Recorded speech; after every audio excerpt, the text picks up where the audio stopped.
Pessoal, agora vamos falar um pouquinho sobre a eletrofisiologia dos tecidos de condução, tá? Então, importantíssimo. O que é tecido de condução? É tudo isso que eu coloquei aqui. Então, a gente tem, lembra do nó ou nódo, que é aquele aglomerado de células de tecido de condução? Então, você tem o nó sinusal ou sinoatrial, que é aquele primeiro lá em cima, perto da cava superior, no átrio direito.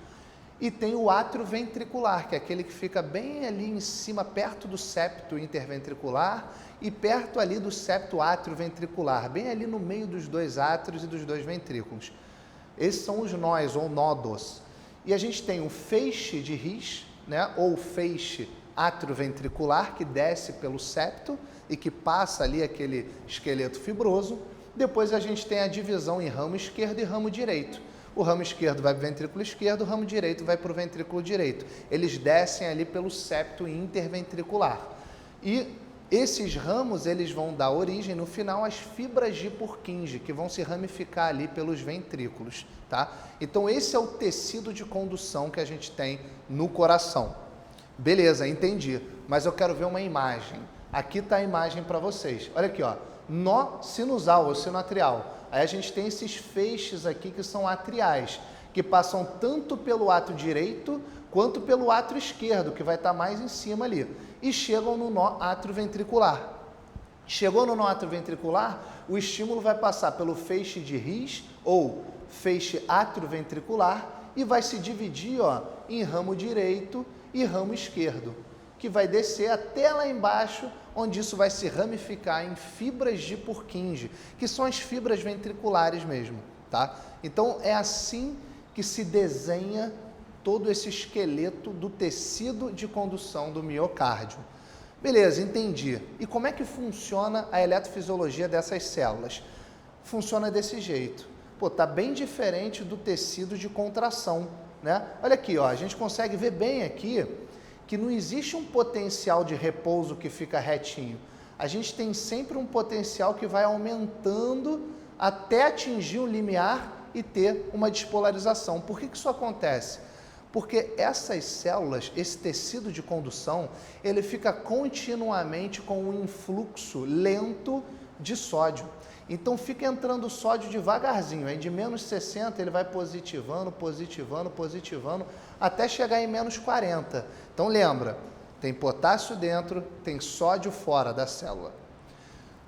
A carga, ela é negativa, o potencial transmembrana, a diferença de potencial ali é negativo, fica em torno de menos 60, porque tem muito sódio fora e tem menos carga negativa, positiva dentro, que é o potássio. Aí o sódio está entrando na célula, esse potencial está ficando cada vez mais positivo. Foi de menos 60 até menos 40. Quando chegou em menos 40, você vai fazer um trigger, um gatilho para despolarização. E por que vai fazer essa despolarização? Porque vai abrir os canais de cálcio. Então você vai ter um influxo rápido de cálcio. E aí você tem essa parte vermelha aqui, que é essa subida, essa despolarização do miócito, do tecido de condução.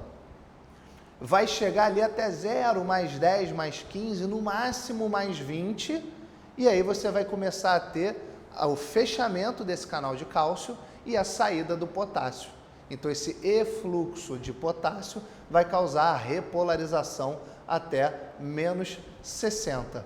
E aí volta a entrar sódio devagarzinho, devagarzinho, e aí vai ter uma despolarização. Então aqui eu não preciso ter um estímulo chegando para causar despolarização. A própria célula, com o seu influxo intrínseco mesmo de sódio, que vai entrando sempre devagarzinho, faz com que não exista um platô de repouso. Você sempre tem uma entrada de sódio e esse potencial que vai aumentando até atingir um limiar que dá o gatilho. Ou seja, essas células são automáticas. É isso que gera o automatismo do coração. Você não precisa ter um estímulo toda hora chegando de algum lugar para despolarizar esses tecidos de condução.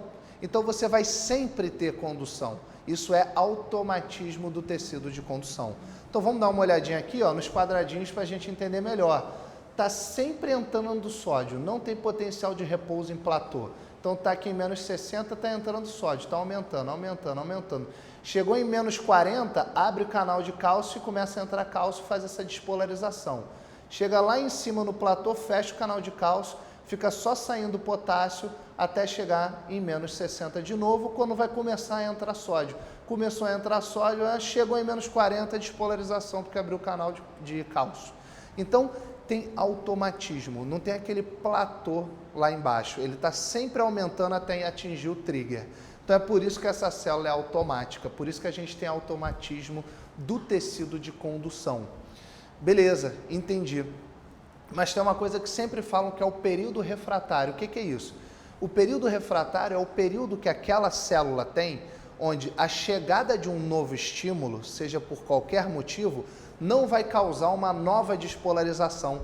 Então, se aquela célula já está despolarizando, se chegar um outro estímulo, ela não vai despolarizar em cima. Então, esse é o período refratário da célula. Nos tecidos de condução ventriculares, a gente tem aí um período refratário de 0,25 a 0,3 segundos. Sabendo que no átrio é menor, é de 0,15 segundos. E esse período é quando não se permite um novo estímulo naquela célula, tá? Existe também o chamado período refratário relativo, que é um período bem curtinho, de 0,05 segundos, tá? E aí, se você, nesse período, por que ele é relativo? Porque dá para ter um estímulo, mas só se esse estímulo for muito forte, aí você consegue vencer o período refratário relativo. Por isso que ele é relativo. Ele não é absoluto, não é verdadeiro, tá? O verdadeiro, que é aquele platô, que é um período onde você não tem um novo estímulo, esse período ele é de 0,25 a 0,30 no ventrículo e de 0,15 no átrio. O relativo é um período bem curtinho, que se o estímulo for muito forte, você consegue um novo estímulo, que é um período de 0,05 segundos, tá bom? Então, em relação aí à eletrofisiologia desses tecidos de condução, era isso que a gente tinha para conversar.